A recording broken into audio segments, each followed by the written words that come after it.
Long time no see, VOTOMS fans, and the reason why I thought I had all the Takara 1/48 scale VOTOMS, but it's possible I don't have this one. Possible. I don't have it in my Excel sheet at least. And so this is part AG-PFEX. It is of the Standing Tortoise from the Pailsen files, which is a series, some other VOTOMS cartoon.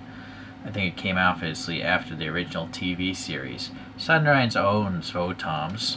1/48 scale says, I'm looking for a date. I don't think these VOTOMS boxes say the date of manufacture or sale, but I think it's on the instruction manual inside. This is actually brand new, it looks like. It's taped off at least.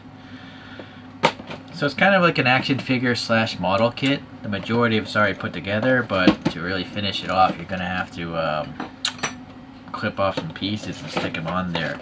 But there's no need for glue in most instances. I don't recall using glue. Let's take a look. Wow, that plastic is old. See, there's a piece just dangling in loose in there. Yeah, so this is basically a different color from the standard one. It's like a kind of like a puke green or pea soup green. That's what it looks like here. I'm not sure what it's going to look like on your end, but so I think I have the mold in my collection. I just don't have this colorway in my collection. And so here are the runners that make it kind of like a model kit. A little plastic there. There's a little index card. Gives you all the info in Japanese, sadly, but you can read the stats right there. They're just numbers. That's in metric, though, the logical way to measure things, at least small things, I think. And yeah, you'll have to translate that. Alright, the instructions. Now it says 2008, maybe February 2008. So it gives you a showing of what parts you should have on those runners. And then it tells you how to put the additional parts on there. And there's some articulation we're going to get. And you can even do the crouch down mode so the pilot can get in and out of there. Yeah, see, a lot of moving parts there. Swappable hands. Okay, so maybe two different weapons. What's also nice is some of the parts are painted. You see the hand, how it's painted there? So that's pretty cool. And then this one has this green figure, which obviously would need some painting. They went and painted the wrist guards, and then there's this little name card thing you can fold into a triangle, but I don't have even room to use those. So let's go over the main unit here, and then I'll add the extra parts later. So this little head piece will actually slide forward and back, and so you can see the pilot in there. Well, let me pop the pilot in there first. So there's a hole there, and this pilot will peg in there. I'm not gonna bother painting this pilot because I never display him with the doors open. There we go. I don't know. Come on. All right, I think I landed home now. So you can kind of see a pilot in there, but I'm gonna display it the normal way. That's really tight though. On the other side though, just to let you know, there's some controls which are nice to see. I don't want to break this thing. This plastic could be brittle from 2008, but it also looks weird to have the head down like that. I'll have to come back. Wow, it actually left a scratch in there. That's how tight it was. Something, maybe one part wasn't molded properly. Okay, so that's some articulation. Then you have these shoulders here. It has like a butterfly there for that particular part. And then this armor piece will flip up and down. And then there's a ball peg here for that to rotate on and also move in and out. And the armor generally clears it, so that's good. Then there's a little rotary, I don't know, I guess you'd call that a joint of some sort. And then it looks like the arm is backwards now, so we have a hinge here. It's a double hinge. Oh boy, that's awfully loose. But as bulky as this robot is, with the double hinge, look at that. You can fold it almost over itself, so that's nice. But oh, that is not nice. I have to put some post-out putty in there later. So I think there's an arm punch, or what is this? Yeah, there's a little bit of an arm punch feature, and then this thing will rotate this cuff, and then the hand is on a ball peg. So this one has a fist. Same with the other side. This backpack, I believe, might come off. Slides up a little bit, so but it looks weird to just have an exposed screw. So I'm gonna put that back, and then whoa, oh, what was that? Was that the knee?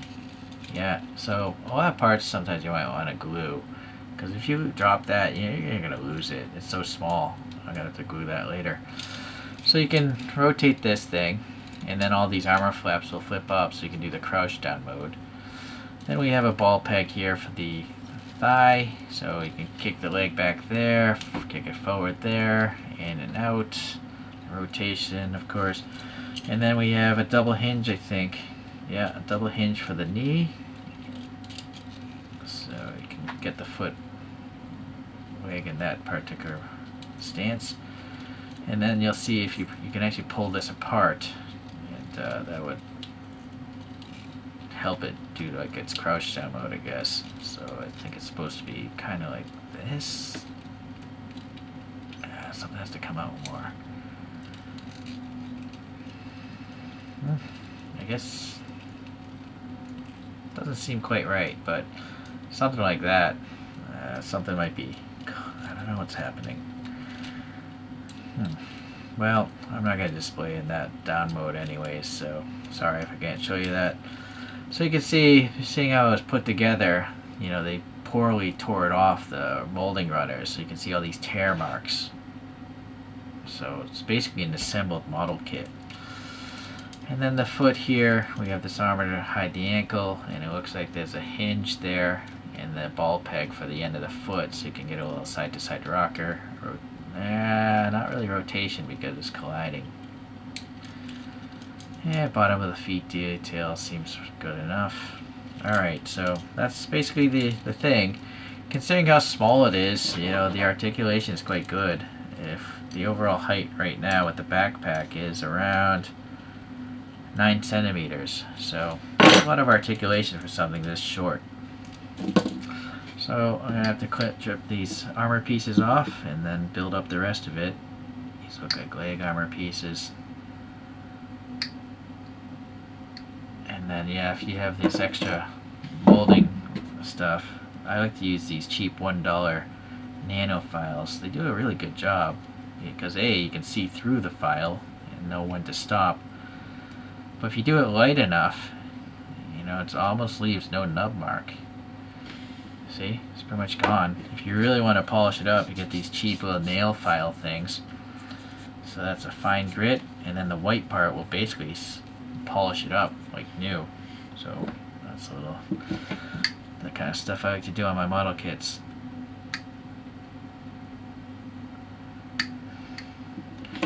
Yeah, with that said, I could actually do it back here on these pieces if that plastic's sticking out.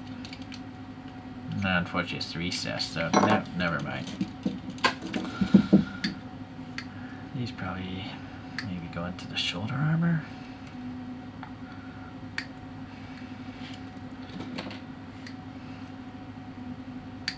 So we have some wavy hands, it looks like, left and right. These are the wrist armors, I believe. Those plug up some holes, I bet.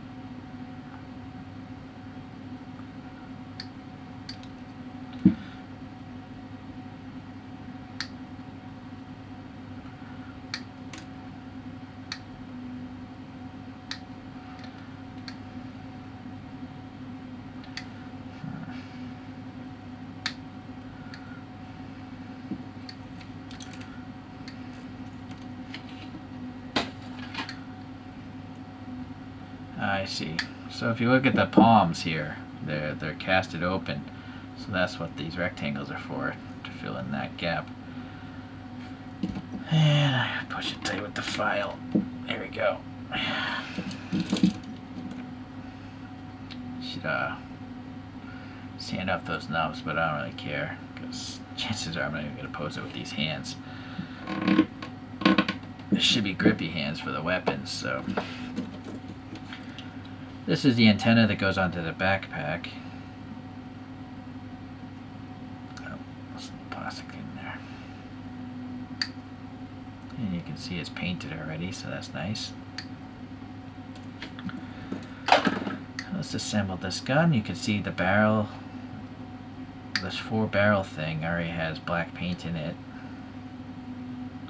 And then the way they mold this is really nice. You see these tiny balls, so it guides the clippers to the edge of the thing you're trying to trim off. So it's really neat. I really wish like more model kits did that.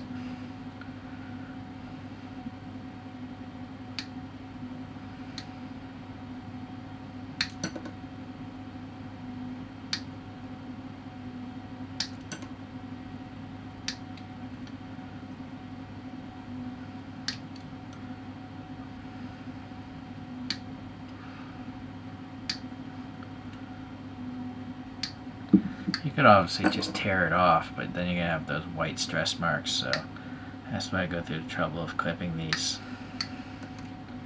Even though I probably won't use most of these accessories. Maybe I shouldn't bother, but it's the anal retentiveness in me.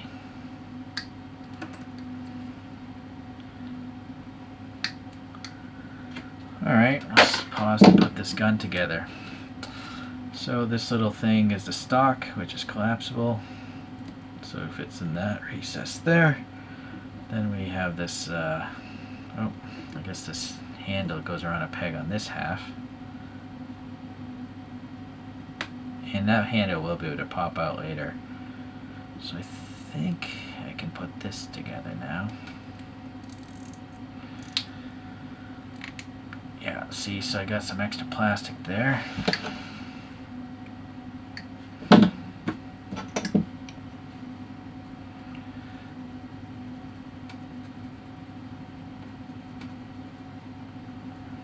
Nice about these nanophiles, it doesn't matter which direction you move it because the holes are circular, so up, down, left, right, it's gonna always file. Whereas traditional files, you have to move them in a certain direction to work. But this nano stuff it's definitely worth it, especially with the price. Alright, so then the face of this thing, there is a shape to match, although I should probably get rid of that. It might deter the front from snapping on. It's possible you want to glue that. Actually, that's a pretty tight fit. Then we have this ammo thing going into the side, and then we have this additional foregrip.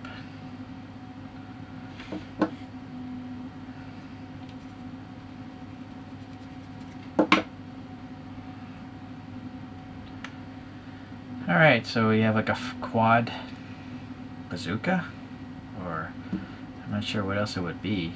Seems like a bazooka to me. Some sort of rocket launcher. I'm going to pop this up in this thing here. It is scary that, you know, if you drop this, that antenna would most likely break, but I have miraculously never broken one of these antennae yet.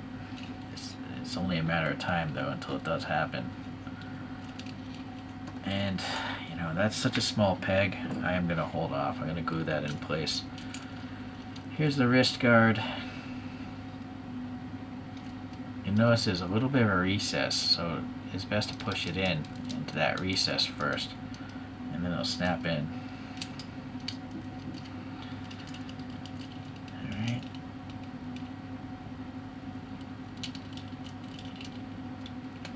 Okay. And, you know what? I don't know what these, oh, they go in here. Back of the kneecap.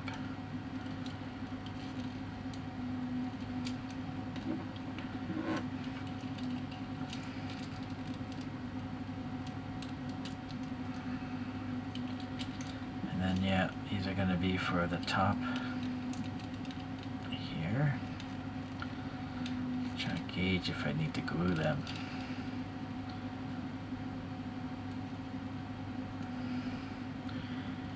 The issue with gluing is if you glue it and you drop it, it's going to break the part. But if it's just a friction fit, there's a chance that the part will actually pop out and you can put it back together. So, but it's also a chance that the thing will just fall out when you're not aware of it and you'll lose it forever. So, yeah, that's a tough call.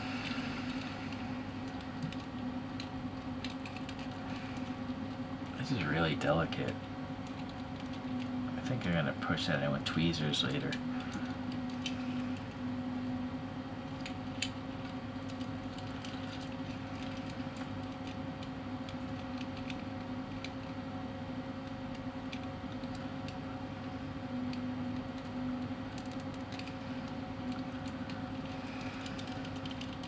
I have to do that later.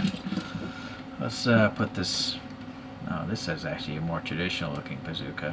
Let's get this thing together.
Alright.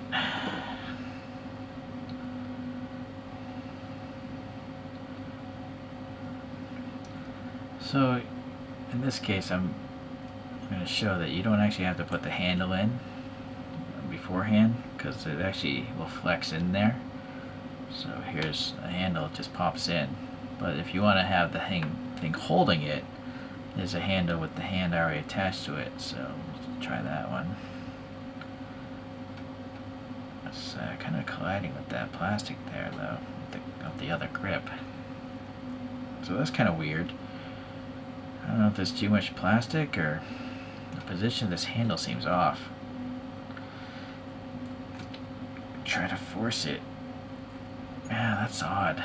It's almost like you want to file this down right here a little bit.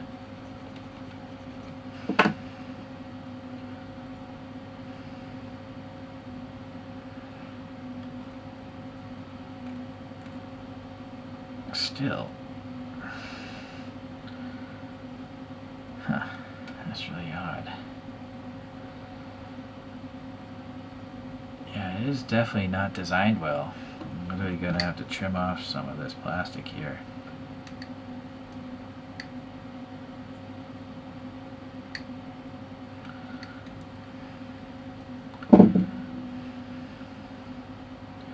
There. So, yeah, you might have to trim that or file that down. Here's the little scope thing.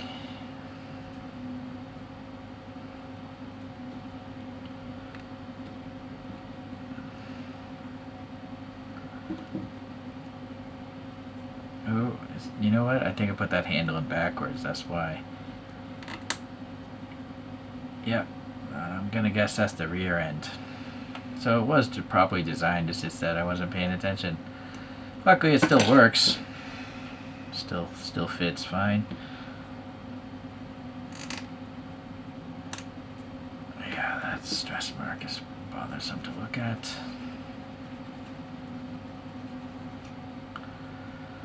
It's as good as I can get it. So, yeah. That's loose. Might want to glue that. And then, what is this now? Oh, okay. So another idea is you can not use that one, and I guess you can put in this thing.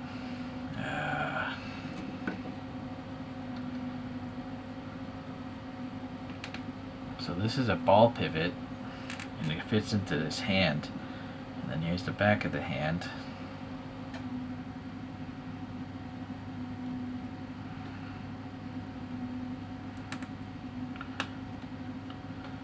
So that's going to pop up in here. And now you can pivot this in the wrist a lot better. So let's go this arm here, pop out this hand,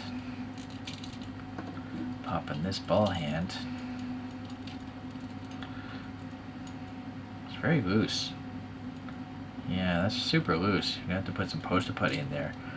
But assuming yours is tight, you could actually, you know, use that extra motion in the wrist to position this bazooka over the shoulder better, right? So that's the reason why that exists. Or just stick it straight out like that. But yeah, for some reason that hand is super loose on mine. Yeah, I'm just gonna go to the hand that's molded.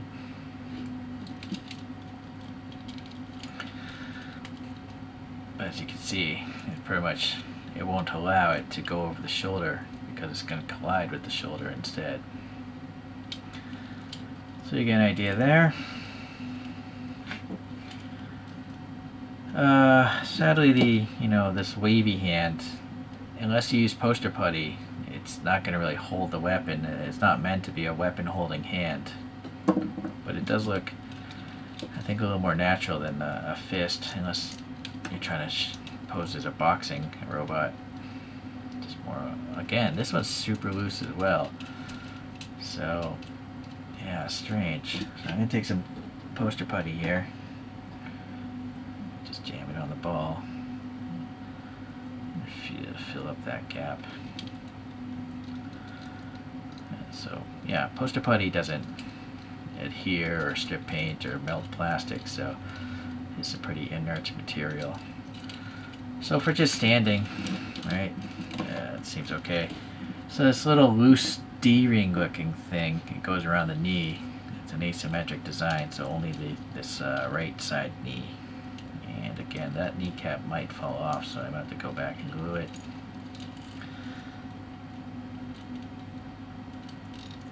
Yeah, so that's what that's supposed to look like. This one was loose. So I'm going to come back after I glue some parts together. So there we are, that's how I'm going to pose the guy. So a couple other ones here. Here's one with a massive crazy rocket launcher, and that's your standard colored one. It's like a olive kind of dark green color. That one though, I was missing the wrist cuff, so I had to 3D print my own, and now I'm noticing I think they're broken. Those 3D printed ones. My resin's brittle. This is an aquatic version, which I believe was called a snapping turtle because it's aquatic. Okay, so it's got these like skates that help it go across water and stuff like that. And it's got a different type of gun. Here's your standard scope dog. Actually, that's what it is. And then here's like an Arctic version. This could have been from Pailsen files also. I haven't seen the Pailsen files, so. But it's got like these snowmobile boots kind of things to go across snow. So they're pretty large mechs compared to the standard scope dog. These are all walking tanks. That's what VOTOMS is all about, battling mechas. Let's get these out. Well, let's give you a different view here up this angle.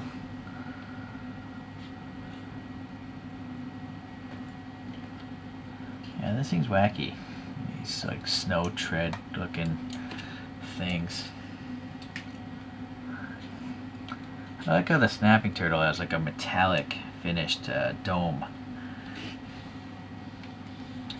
This one it's green. I just wouldn't call that metallic. It's just like an olive paint color or something. Well, anyways, it's nice to have a different colorway. It's nice to discover. I still had another Takara VOTOMS to collect. Maybe there's even more out there. There's no central resource of all the figures that were in the Actic gear line. So hopefully this channel will help you figure out which VOTOMS you want. So if you're interested in these things, just look up VOTOMS in my playlists or search my channel and a bunch will come up. Thanks for watching. We'll see you in the next mecha review.